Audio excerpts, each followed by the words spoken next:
Welcome to another week of Celtic Chalk Talk. My name's Steve Purciello, here to talk to you about the thing I really enjoy, the Boston Celtics. I've enjoyed them for much of my life. I go back to Bill Russell and how great he was and how much fun it was to watch him and Wilt Chamberlain go at each other. So I have an extensive history of the Celtics, and I can talk about a lot of different things that were highlights that I watched in my life. Before I begin, I want to just mention something. The Peach Basket Network is a group of fans, really, fans of basketball. We're not experienced writers. We're not experienced podcasters. We just have opinions and thoughts that we'd love to share. And what I would suggest is if you like this podcast, or even if you don't, try some other ones on the network, it's peachbasket.net. If you go there and you begin to talk about or look at some of these, you will form opinions. There's also articles on the website from fans like me, and we are totally independent. We think and say what we please, and sometimes you'll agree, sometimes you won't, but that's the fun of it. I really think that you should like and subscribe, but also go to the website and see what this is about. It's a great venue for us to talk about what we like, basketball and the teams or people we like. Now, as for the Celtics, what an interesting time it is. All kinds of rumors. Bill Simmons was talking about the Celtics are in on Antetokounmpo. Then someone else is saying maybe not. Miami's got their offer on the table, supposedly Jokic and Ware and Herro and so on. That's an interesting offer, but there's so much on the table and draft picks naturally, but there's so much on the table, and I want to look at it in a couple of different ways. Before we get to the Celtics actually involved, you got to look at this from what Milwaukee might want. If they were to get Jaylen Brown or Tyler Herro or Khalil Ware, any of these people, Ware might fit best because they're not going anywhere. So you could take Tyler Herro for a year or two, and you might be a little bit better, and you might win 30 games. That ain't gonna do it for you. You've got to amass picks and younger players. And I say that with Jaylen Brown. If this Brown went to Milwaukee, they might win 40, which is a little better. Probably get them in the bottom rung or in the tournament.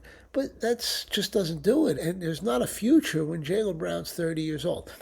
So I don't think Miami's deal is good enough. And I don't think Brown is somebody that Milwaukee would like. They would like to take Jaylen Brown and maybe think about shipping him to someone else and getting some draft picks, particularly at Portland, who has some of their draft picks from Lillard and that trade that Milwaukee gave them. Maybe that could work and get some of that young talent that Portland has. But they don't want to do this directly. That's for sure. And that's the way it's going to be. Now, let me talk about Jaylen Brown for Antetokounmpo. Do I think that's a good deal for Boston? No. And I'll tell you why. I did a little looking at numbers. I'm just going to give you some things that are interesting to me. In 25-26, Jaylen Brown appeared in 71 games. Antetokounmpo, almost half of that, 36. 24-25, Antetokounmpo 67. Brown only 63. He was hurt that year and had a rough year with that. 23-24, 73 for Giannis, 70 for Jaylen, 67, and 22-23, 67 for Giannis, and 67 for Jaylen. Now, when you look at it, you say, okay, they sat him out a lot last year. He probably could have played 50, 55 games. That's fine. That's not enough. You're gambling on somebody that gets hurt a lot, and if the wrong time comes along, he's going to get hurt. If the wrong time comes along and it's the playoffs, you got a major problem on your hands. You're like Milwaukee in a couple of their years, they didn't have Giannis in the playoffs and they got beat. And that's going to happen with Boston. So I don't feel that's good. And I'll give you something else to think about. 24-25, Giannis was over 30 points a game. He was over almost 12 rebounds a game and 6.5 assists a game. This year, he played a couple minutes less this year. What could be age or could be just other injuries or other problems. But this year, he's down to 27.6 points per game. So that's a 3-point drop just about. Rebounds, he dropped about 2 rebounds. He's down to 9.8 this year. Assists, 5.4 compared to last year's 6.5. So he decreased in all of the major stats. Jaylen Brown, on the other hand, and I know he became this focal point for Boston, which means he got the ball more, and it was his show. So he took more shots, obviously. But Jaylen Brown, this year, averaged 28.7. Last year, 22.2. Interestingly, rebounds, almost 7. 5.8 the year before. And really something that's interesting, and we could get into a little bit more, 5.1 assists compared to 4.5. Now, the next feature of Jaylen Brown's game with the dribble into the paint is the kick out. When he begins to do that, he will be making more layups per game because teams have to respect the kick out, especially if Boston's scoring. So Jaylen Brown looks like his numbers are on the upswing. Giannis, I don't know about that. You're taking somebody, I know Boston gambled on Garnett 20 years ago, and it worked out, or 18 years ago, but it worked out. You're gambling. Don't forget, Garnett came in and accepted Pierce as the star of the team and was happy to play. Is Giannis going to be happy to play secondary to Tatum? I don't know about that. I don't think he would, but that's something you have to ponder to really get a better understanding. The last thing I'll talk about is age. Very important. Jaylen will be 31, I believe. 30 in November. I'm sorry, he's going to be 30 in November. Giannis will be 32 in December. Now, peak athletes, usually 32, 33, it begins to decrease. Giannis has been beat up, and it's got to be decreasing his value, meaning that he's not going to be as good as he was. So these are factors in why I wouldn't want Giannis for Jaylen. Now, if you came back to me and said, we'll take Derrick White, and then I'm interested, but I still have some caveats, some things I don't want. One of the things I don't want is to see Payton Pritchard get traded. I think Payton Pritchard, he's the best deal in basketball, $7 million a year, $8 million, just the best deal in the league, because he's such a good offensive player and he does so many good things, and defensively, not big, but he busts his butt and he plays it hard and he's physical for a little smaller guard. I think that's somebody you don't want to lose, especially at that salary. In fact, I would, if I were Boston, he's got 2 more years. They can re-up him. I would give him, the most they can give him is 17. I would give him the 17 gladly, because he's worth it. And it's almost like the organization saying, thanks for your service for all those great years. And I'd give him a 2 years, 17, and it gives him money to walk away with, a lot of money. But now when you look at Boston, would I be amenable to trading Derrick White? Yeah, I would. But I'd want a good return, and I want somebody who I consider at least equal with Derrick White to be back. Remember, in a trade, you want to get the best player in every trade, because if you do that, you're only going to get better and you want to get stars.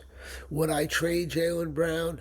I don't think so right now. I might wait a year or 2 and then think about it. He's got 3 more years on his contract, so you're pretty set. What I would do if I were Boston, there's a series of things I would do. One of the things is I would think about, Queta's got an option. Naturally, Boston will take it. They've got to think about trying to sign him. They could probably get him cheap, probably for about 8 to 10 million a year for a couple of years. That would be one of the things. Jordan Walsh, I would think about, given he's on an option. Boston will probably take it, but you could probably get him for 4 or 5 million for 2-3 years. I think he will get better. I don't know if he'll ever be big time or anything better than a guy off the bench that can defend, but for 5 million, it's well worth it. When you compare that with Miles McBride on the Knicks, who's making a little over 4, you realize that maybe Jordan Walsh, he's the opposite of Miles McBride. He can defend. Why not? And it's a cheap thing you can deal at any time, and it's easy. So those are things I would think about. Now, the other thing I would think about is even seeing if Harper, you could probably put a deal together. He's got an option for next year. You could probably get him give him next year, a guarantee next year, and then give him another year with an option and a little slight raise. And you're going to see if these guys continue to develop. If they don't develop, then it's time to get rid of them and move on.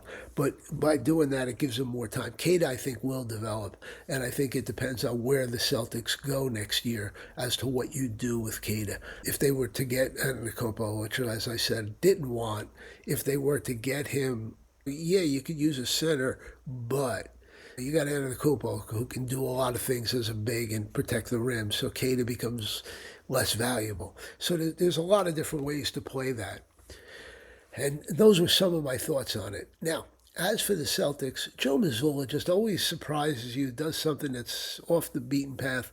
Last week, he decided to go and spend some time in Nebraska, which is not a great vacation place in the U.S. He spent a couple of days with Baylor Scheierman, and I guess what he does is he gets to know these people. He knows them as people. He did work out Baylor, probably talked to him about things we have to work on, but more importantly, that's why players want to play for him. Because he doesn't just think about the basketball game with these people. He lives with them. He hears what they have to say, and it's more than just basketball. Players love that.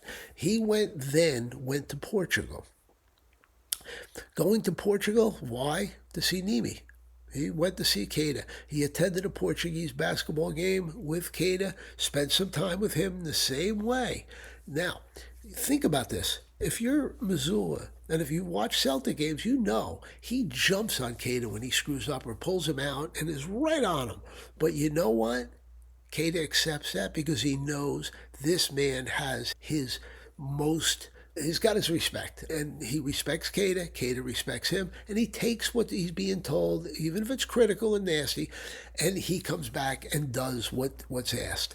That's a good relationship. Mazzulla has a great way of connecting with his team. Players respect him from Tatum down to Amari Williams. Every one of them hears him and usually follows through on what he does. That's not to say that the Celtic locker room is Camelot. It's not. But there's always going to be problems when you put a bunch of people in a room for a year. But when a game starts, players play for him. And that's what the most important piece to that is. We've come to an end of another great week of Celtic Chalk Talk. Again, if you like it, subscribe. If you like it, send a comment. We'll be glad to answer and listen because we are all Celtic fans. Thank you. Take care.